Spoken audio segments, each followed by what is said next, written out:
Welcome back to Houston Car and Truck Accident Law with Hank Stout. I'm Abby, and today I'm here with Hank Stout from Sutliff Stout Injury and Accident Lawyers. Good to have you, Hank. Thanks for being here. Great to be here.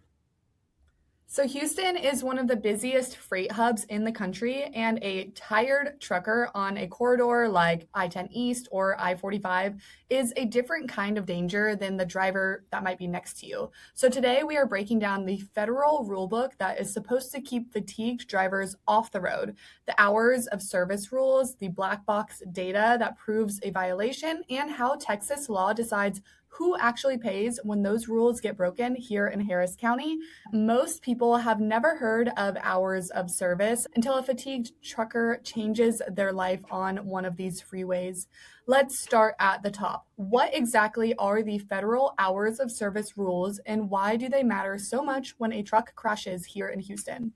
Great question, Abby. So the Department of Transportation has promulgated various rules that all commercial drivers are required to follow. And so first you have to take the definition of what is a commercial driver. And so the regulations apply to different drivers, but we're generally talking about people who drive vehicles that have a gross vehicle rating of in excess of 26,001 pounds. So if you're driving a truck that has a gross vehicle weight rating of 26,001 pounds, then there's special rules and regulations that apply to you. The hours of service are one of those. If you're carrying property, then you can only drive 11 hours a day after having 10 consecutive hours off. You can only have 14 hours of what's called on-duty time, and there's very specific definitions of what's considered on-duty time. And then for the week, you can only work, if you're having a 7-day work week, you can only be on duty for 60 hours.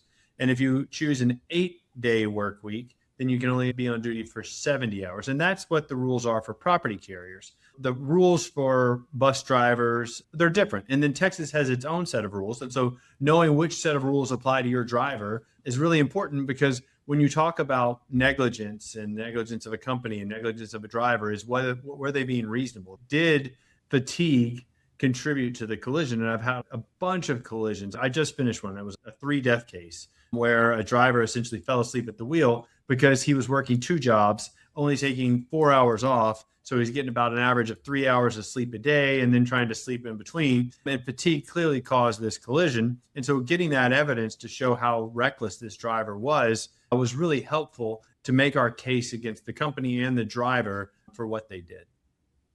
There is a hard number on how long a trucker can legally drive, and most drivers on the road know exactly where that line is.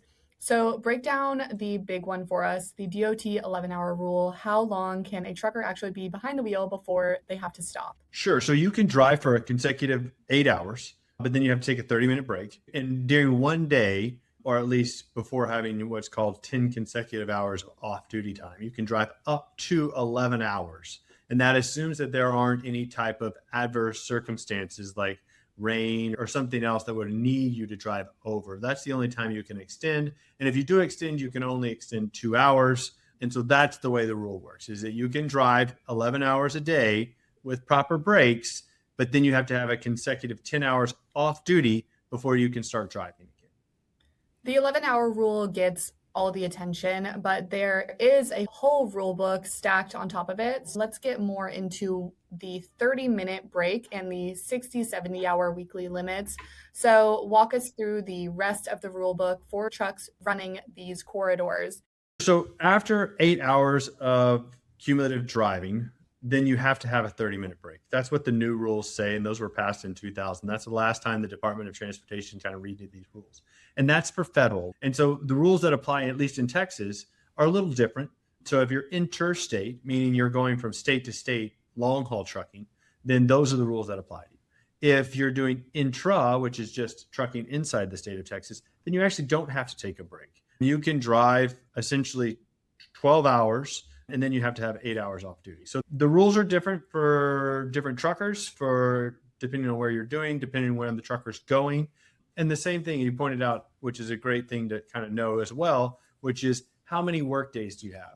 In the state of Texas, it's a 7-day work week for 70 hours. Federally, you can either have a 7-day work week with 60 hours of on-duty time, or you can have an 8-day work week with 70 hours of on-duty time. And so Texas is a little bit more lenient on their truckers, meaning if you're just driving in the state of Texas, the rules are a little bit looser. You can drive longer, you have less off-duty time, and you have more hours to be on duty during a 7-day work period. Knowing the rules were broken is one thing. Turning that into something a Harris County jury can act on is another. So, when a fatigued trucker causes a crash, how do those federal rules actually become evidence in your client's case? So in every case, or every personal injury case, the jury is asked, did the at-fault person act as a reasonably prudent person would have in the same or similar circumstance? That's the legal mumbo jumbo that we use as lawyers. But what that means is, were they reasonable, right? And so then the question, is it reasonable to violate federal rules that are there to keep the motoring public safe, right? No, it's not reasonable to violate those rules. You should comply with those rules. Those rules are there to keep people safe. And when you violate those rules, that's unreasonable. That's a breach of your duty. And that's what we have to show as lawyers. And that's how it's helpful. And juries don't like it when they see that. They know these truckers are driving longer. They know they're doing things that they're not supposed to do. And it makes them mad. And in cases like that, juries are very fair to the injured person because these accidents are completely preventable. All they have to do is comply with the law and be a reasonable driver. And they're not doing it because they want to make more money. And that's greedy, that's selfish, and they're putting other people at risk because of that. Almost every commercial truck on the road out there is quietly recording its own duty. A lot of people don't know trucks keep a digital record of their hours. So, what is an ELD and what does it tell you after a crash in Houston? So, ELDs are something that have slowly but surely working their way into the trucking industry, and now they're mandated by the Department of Transportation. So, an ELD is typically on an app or a device inside the computer. It's just a log. Back in prior to 2020, some people would have paper logs and they would be carbon copies, and you would have writing of I'm on duty now, I'm off duty. And now it's all electronic. So they can see when you're moving based on the GPS of your phone or the GPS on the device of the vehicle. And so all of that information is super helpful because it shows you, are they violating the rules? Have they been driving too much, too long? And then those systems will send alerts to the employers. It says, hey, your driver is driving over. Is an employer getting these alerts and ignoring them? Meaning then the employer knows that his driver is violating the law, is driving in a fatigue state and doing nothing about it. And so that makes the employer that much more culpable for what occurred. So that is the federal rule book, the 11-hour and 14-hour caps, the 30-minute break, the 60, 70-hour weekly limits, and the ELD that records every down. The clock on the most important evidence in a truck case starts running the second the crash is over. How fast does the ELD data disappear, and what has to happen in the first days after a crash in Houston to lock it down? Let's take that piece by piece because these devices in these trucks are very sophisticated. They will give you GPS of the truck, so it tells you location. From the GPS, you can also garner the speed. It can record other things. But the thing that's going to be the most critical piece of evidence is what's on most of these ELD devices is a drive cam that faces outward and a drive cam that faces inward. That is the video data and audio data that you need the most. That generally has about a 30-day window. If you don't save that data within 30 days, then it goes away. The actual electronic log itself has about a 6-month window depending on the system you use. Some have longer, some have shorter. But in the state of Texas, most people in the systems that they use, it's a 6 months. So after 6 months, people will essentially delete all the excess data on a rolling basis. And so you really need to preserve that data. The DOT regulations also say that a trucking company has to keep 6 months worth of logs for that driver. And so that's the period in which they have to keep the actual logs. But the video data, the speed data, all of that information from the truck, you want to get that as quickly as possible. And it's on two places, right? That's what a lot of people don't understand. It's uploaded automatically to the cloud. And so once an accident happens, the sensors on the vehicle will go off. It will send alerts to the company that a crash has occurred, and it will start downloading data and uploading it to the cloud. And then it stops, but it's continuing to record on that device. And so what you want to get is you want to get the data from the cloud, But then you also want to get the data from the device. You actually want to download the device and get any information that's not there. Because I've had drivers talking to the trucking company about what happened and telling a different story than they just told the police. There's all kinds of great data that if you don't get it quickly, then it'll get written over. And that period of time is about 30 days. The ELD logs the hour, the truck records a lot more than that. So beyond bound, what other onboard data, the black box or ECM, helps prove a driver was too tired to driving? So in a trucking case, you have a number of different electronic and computers on the engine. That will tell you the throttle, that will tell you the braking application. You can get steering data, which is all helpful in the reconstruction, because then you can have an accident reconstructionist come in and then recreate what happened, what the trucker did, when they did it, and how far they did it from the point of impact, right? Were their actions reasonable? Then you have the ELD device. So these logging devices are not just keeping your logs like I'm on duty now, I'm off duty now, like the piece of paper back in the olden days. It's keeping your GPS location. It's taking your speed into account. And it can also capture not only what's going on in the front, but what's going on in the back. It's sophisticated enough now with AI to catch drowsy driving, to catch drivers on the cell phone, to catch improper lane changes, hard braking, things of that nature, which are very helpful to show whether or not the company knew that they had a dangerous driver, right? Because mistakes happen, people make accidents, right? But if you have a driver that's continuously making all these mistakes and the company does nothing about it, is that reasonable? Because again, it goes back to the company being reasonable by employing that driver and allowing them to get on the roadway in a truck that is much bigger than all the others. Yeah, and you mentioned a lot of fleets run forward-facing and driver-facing cameras, and that footage can tell the whole story. So does dashcam footage come into play in these fatigue cases, and who controls it? So dashcam and inside the cab footage is extremely helpful because it takes the guesswork out of it. Was the person on the phone? Were they nodding off? Were they paying attention? What was going on in their mind at that particular moment? So it's hugely helpful because no longer can people lie and say, oh, no, I wasn't on my phone. We have a video of you on your phone. And so the people who control that information are actually the trucking company.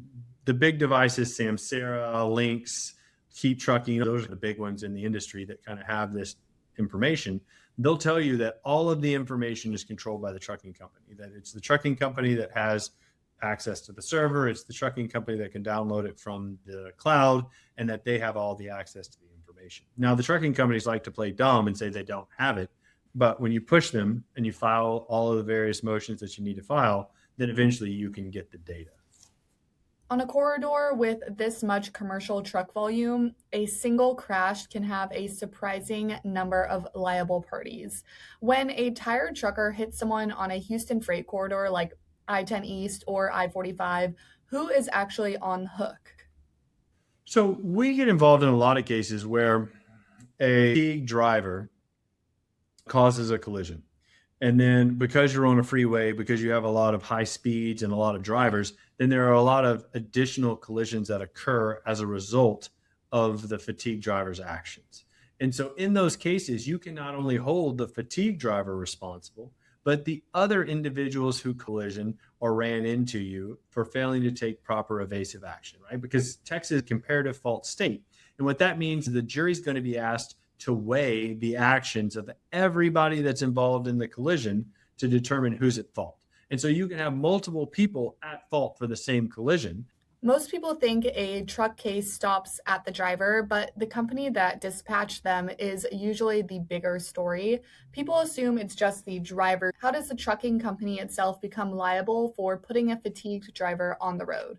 So a trucking company is financially responsible for any of the drivers that they put on the road. That's what the DOT regulates. That's what the law holds. The common law is Respondeat superior. If you are driving under someone else's DOT number, whether you're an employee or an independent contractor, if you're driving under their DOT number, federal law says that you are financially responsible for that driver. So that's the first thing. But then you look at the company's actions. Did they know that this driver was irresponsible? Did they know that he was driving over his hours? Did they have proper procedures and safety procedures in place to make sure that they were training him properly, that they were making sure that he wasn't taking a second job so he was getting sufficient rest. Those are all the things as a responsible trucking company. If you're going to put people on the road to make money, you should also make sure that they do it safely. So the first move is speed, the ELD, the ECM, the Dashcam, all frozen before anything gets overwritten, and then mapping every party that can be on the hook. Next, let's get into the Texas law that decides how all of this plays out in a Harris County courtroom. So, Texas has a specific legal theory that reaches the company directly, and it has a controlling case behind it.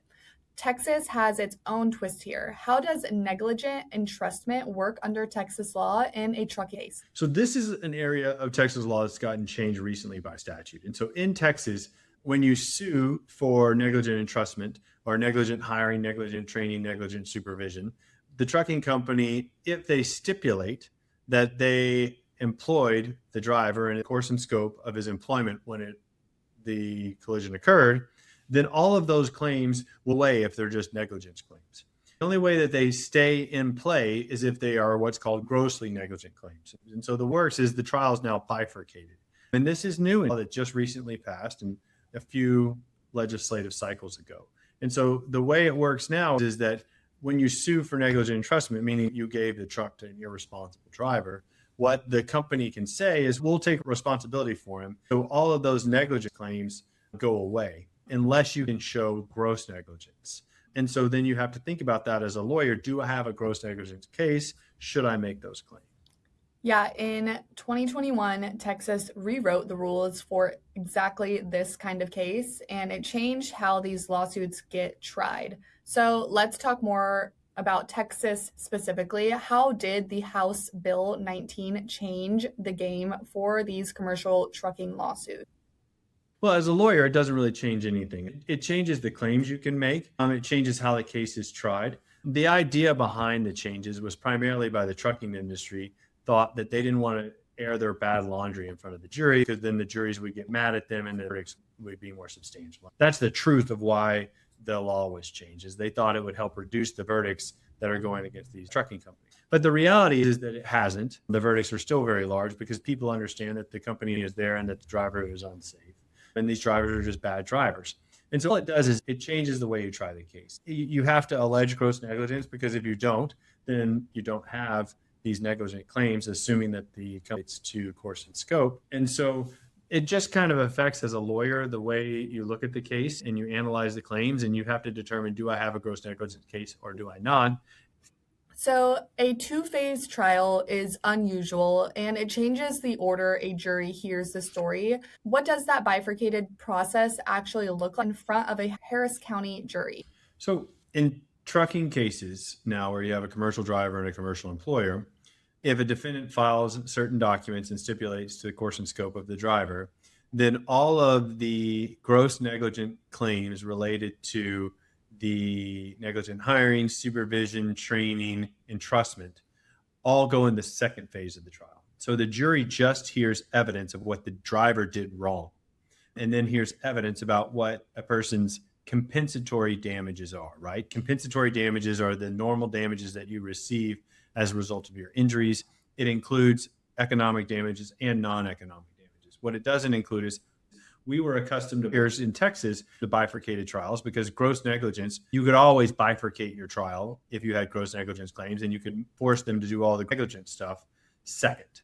Now what the legislature has done is said, okay, well, we're also going to make these negligent entrustment, negligent training, negligent supervision cases, negligent hiring cases, we're going to make you bifurcate that evidence too. So in the first part of the trial on liability, the jury gets to hear about what the driver at fault did wrong, but you don't get to talk about how they weren't supervised properly, they didn't have proper safety training, they didn't do this, they didn't do that. You only get to talk about that in the second phase of the trial. And so then you get the jury to award you damages, and then you have your second phase, which is gross negligence damages or punitive damages. And that's when you would put that evidence in, and then you would seek an award for punitive damages. And those damages aren't to compensate an injured person, they're to punish the defendant. So those are the differences. Yes, that sounds kind of complicated, but you explained it very well. Insurers love to argue your client shares the blame because in Texas, that argument can erase the whole case. So if your client was partly at fault, say they were speeding too, how does Texas comparative fault affect what they can recover? Comparative fault in the state of Texas is used to reduce overall damages of a plaintiff. If it's 51% or greater, then a plaintiff doesn't recover anything. If it's less than 51%, then the plaintiff will recover whatever his damages are, less his percentage of fault. So if a plaintiff had $100 in damages and was found to be 20% at fault, then they would only get $80. So that's the way it works in the state of Texas. And so a jury is asked to weigh the actions of all parties involved in a collision to determine who they believe was responsible for the collision. And people get buried in medical appointments and insurance calls and lose track of a hard deadline running in the background. How long does someone in Texas have to file a truck accident claim before they lose the right entirely? 2 years from the date of incident, you must file a lawsuit. And shortly after that, you need to have the defendant served and really proceed quickly. And so you don't really want to wait that long. I tell most people that you should determine what you're going to do within about 3 or 4 months, right? If you're injured and you're hurt and the insurance company won't treat you fairly, you're going to know that within about 3 or 4 months. And so you should make a decision to do something quickly because you don't want to run up on that date. The other thing in the background that isn't necessarily a bar, but people should consider is that in the state of Texas and in most of these courts, generally the courts will take you get for trial, right? So if I file today, then all the older cases have preference over mine. And so the sooner you get in line to go to trial, that means the sooner you get your trial date. And in a county like Harris County, where sometimes it takes 3 or 4 years to get to trial, that can be a really big deal. So if you wait 2 years before you file your lawsuit, then you're going to have to wait another 3 years for your lawsuit. You're at 5 years versus if you would have just gone ahead and filed, you're having to wait the standard 3 years. So Texas law adds its own layer, the entrustment standard, the two-step trial, the 51% fault bar, and a hard 2-year deadline.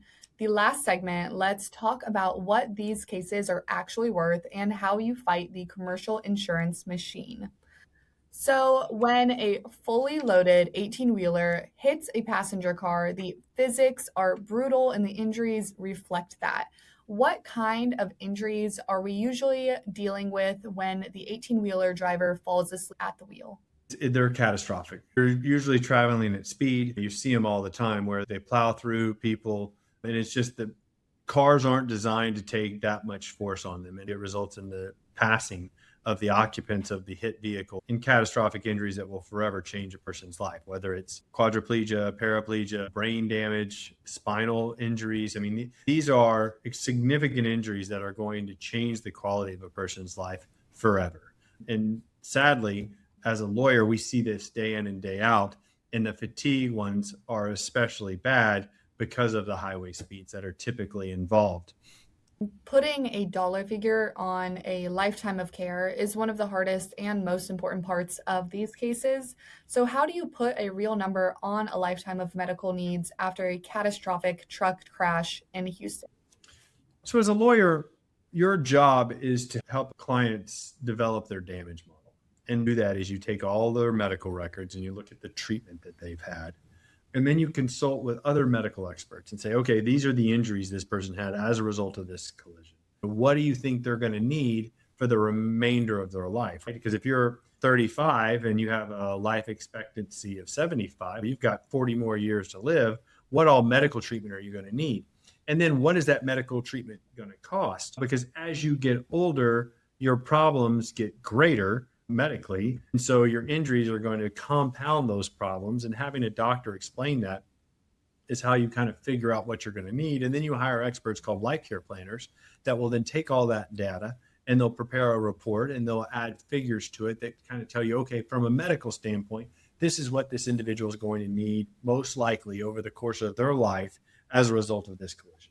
And that's just the economic side. That doesn't even touch on the non-economic side, which is the pain, suffering, mental anguish, disfigurement that a person's going to suffer because of the loss of quality of life that they have. I mean, these injuries not only impact you from an economic standpoint, but they also impact you from a quality of life standpoint. And that's really the greater value, right? And the old adage is if you don't have your health, you don't have anything. A fatigued trucker can take your health from you in an instant, and there's nothing you can do. Sometimes a carrier does not just make a mistake, it can ignore fatigue as a business decision. And Texas law has a tool for that. So when a trucking company is reckless about fatigue, when can a Texas jury award punitive damages on top? So, as a lawyer, you need the evidence. And if the evidence supports a claim for gross negligence, which is the unwanton disregard of the welfare of others, is the legal terminology that is used, and you can show that, then you can talk to a jury about that and get a finding. And then you can get damages awarded to your client to punish the defendant for their actions, not just compensate your client, but to punish the defendant for the defendant's bad actions. Truck insurance does not work like the auto policy on your car. There is a federal layer most people never hear about. So, trucking insurance is its own world. What is the MCS 90 and why does it matter for how much your client can actually recover? Well, so federal trucking in the state of Texas, the minimum amount of coverage you can have is $500,000. In federal coverage, it's 750. What you're going to see in most trucking cases, though, is that there's going to be what's called a single combined limit of $1 million. That's what we generally see in trucking cases. And so that's how that applies. And that's how the trucking cases, there's typically more insurance. If you have a lot of trucks under one DOT number, generally you'll see excess coverage and umbrella coverage. And that's all extremely helpful because if your damages are great, you need to make sure that there's an ability to pay. For someone in Houston who thinks a tired trucker caused their crash, what should they do right now to protect themselves? Contact the lawyer that knows how to handle a trucking case. They can call our office and we're happy to help them, but you need a lawyer to help you preserve the evidence, send the proper preservation letters, file the lawsuit to get the subpoena power to force these companies to give you the data that you need. Because if you don't, then they won't save it. They're going to save what's good for them, and then they're going to let everything else get written over and say that it was just in the regular course of business. And so that's why you want to file a lawsuit quickly, and you want to put them on notice of your claim quickly. Hank, for someone listening right now who thinks a fatigued trucker caused their crash here in Houston, what is the one thing you want them to remember? Call a lawyer early and often. We're happy to give a free consultation and talk to you about your case. But a lawyer is going to be able to help you preserve the evidence that you need to make your case. And so acting quickly in that regard is extremely important. If you or someone you love was hurt by a fatigued trucker in Houston, do not wait while the evidence disappears. You can find Sutliff and Stout injury and accident lawyers at sutliffstout.com or call them directly at 713-987-7111. Thanks for watching, and we will see you on the next episode of Houston Car and Truck Accident Law with Hank Stout.